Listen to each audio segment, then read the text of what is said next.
Smile news में आप लोगों का स्वागत है। साथियों, केंद्र सरकार की घर घर तिरंगा जो योजना है, उसके तहत आज से 13 से 15 अगस्त के बीच में सभी स्कूलों में सर्कुलर सरकार के पहुँचे गए हैं कि बच्चों की एक रैलियाँ उनको निकाली जाए। उसके साथ साथ उनको 15 अगस्त का जो कार्यक्रम होता है उसकी खासियत बताई जाए। साथ के साथ जो हमारे शहीद होते हैं उनको याद के रूप में केंद्र सरकार ने ये योजना शुरू करी है। तो इस योजना के तहत स्कूलों में सर्कुलर भेजा गया है। तो उसी कड़ी में हम नेशनल पब्लिक स्कूल सुपेला में आज खड़े हैं फरीदनगर में, जहाँ कार्यक्रम का आयोजन हो रहा है। एक रैली निकाली जा रही है बच्चों की, उसके साथ एक छोटा सा कार्यक्रम है झंडा, और उसके अलावा बच्चों को उसकी खासियत बताई जाएगी। और साथ के साथ इससे जो स्कूल के टीचर्स हैं और उनके अंदर भी काफ़ी उत्साह देखने को मिलता है। तो आइए हम बात करते हैं सर से कि इस कार्यक्रम का मकसद क्या है उनका। सर, कार्यक्रम जो किया जा रहा है आपकी तरफ से, उसका मकसद क्या है? हमारा मकसद ये है कि जिस तरीके से प्रधानमंत्री महोदय और मुख्यमंत्री महोदय के आदेश अनुसार हर घर में 13 तारीख से लेकर 15 तारीख तक ध्वज फहराना है, तो हम शाला वाले भी इतने उत्साहित हैं कि इस प्रोग्राम को हम लोग घरों से सीमित न रख करके हम अपने स्कूलों से छोटे छोटे बच्चों से झंडा फहराते हुए एक छोटी सी रैली निकालना चाहते हैं। हम अपने वतन के लिए ये पैगाम देना चाहते हैं कि तिरंगा हमारी जान है, तिरंगा हमारी शान है। हम भारतवासी तिरंगा के लिए कुर्बान होने को तैयार हैं। इस कार्यक्रम के अवसर पर आप बच्चों को कुछ संदेश देना चाहेंगे? बच्चों को मैं ये संदेश देना चाहता हूँ कि बच्चे हमेशा अपने देश के प्रति जागरूक रहें, देश के लिए क्या कर्तव्य हैं वो बच्चे पूरा करें, और हम लोग भी बच्चों को ये पूरी नीति, पूरी बातें उनके जहन में डालना चाहते हैं और हमेशा डालते भी हैं। हर साल हमारे वीर जो रहते हैं वो शहीद हो जाते हैं, इसके बारे में कुछ? वीर शहीद की ही तो ये कहानी है, वीर शहीदों की ही कहानी है। इस हिंदुस्तान को आज़ादी के लिए कितना वक्त लगा और अपने देश में कितने शहीद हुए, कितने महात्मा जो थे पहले के बड़े बड़े, भगत सिंह, चंद्रशेखर आज़ाद और मौलाना आज़ाद, इन्होंने देश के लिए जो कुर्बानियाँ दी। हम ये नहीं कहते कि 2-3 का नाम ले रहा हूँ, लेकिन ये याद रखिए कि जो दिल्ली में गेटवे ऑफ इंडिया बना हुआ है, इंडिया गेट बना हुआ है, उसमें कई हज़ार लोगों के नाम लिखे हुए हैं।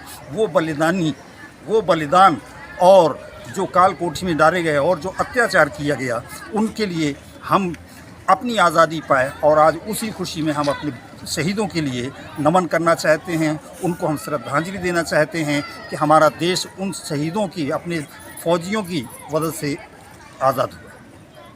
सर, इस अवसर पर आप क्या कहते हैं? ये एक बहुत ही पावन अवसर है। हमारे हिंदुस्तान को जो आज़ादी मिली, इसमें वीरों का और सभी लोगों का बहुत कड़ा संघर्ष रहा।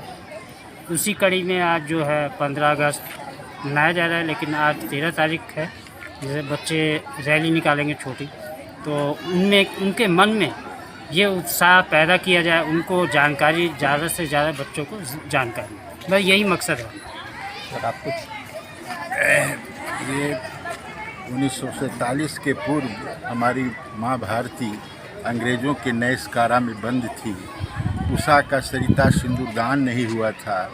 वैसे ही यत्र तत्र बिखरे वातावरण में हमारे देश के नौनिहालों ने, सपूतों ने, कर्णधारों ने अपनी आहुति देकर एक तस्वीर खींची और हमें स्वतंत्रता के इस स्वर्णिम क्षण का एक आनंदमयी क्षण प्रदान किया। कुछ ऐसे भी तस्वीर थे जो नींव में दब गए, लेकिन उनका नाम अभी तक किताबों में भी नहीं आ पाया। उन शहीदों की श्रद्धांजलि, उन सपूतों की श्रद्धांजलि देते हुए उनके चरणों में सत सत नमन है मेरा।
कार्यक्रम का आयोजन का मकसद ये है कि बच्चों के अंदर एक प्रकार से एक तो उन्हें जानकारी हो कि 15 अगस्त क्यों मनाया जाता है, उसके अलावा बच्चों में एक स्फूर्ति रहे देश के प्रति।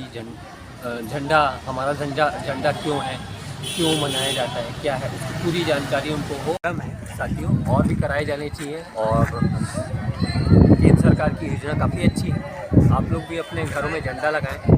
तो इस तरह की जो कार्यक्रम है हम और भी आप लोगों के सामने लेकर के आएंगे। आज नेशनल पब्लिक स्कूल में आए हैं।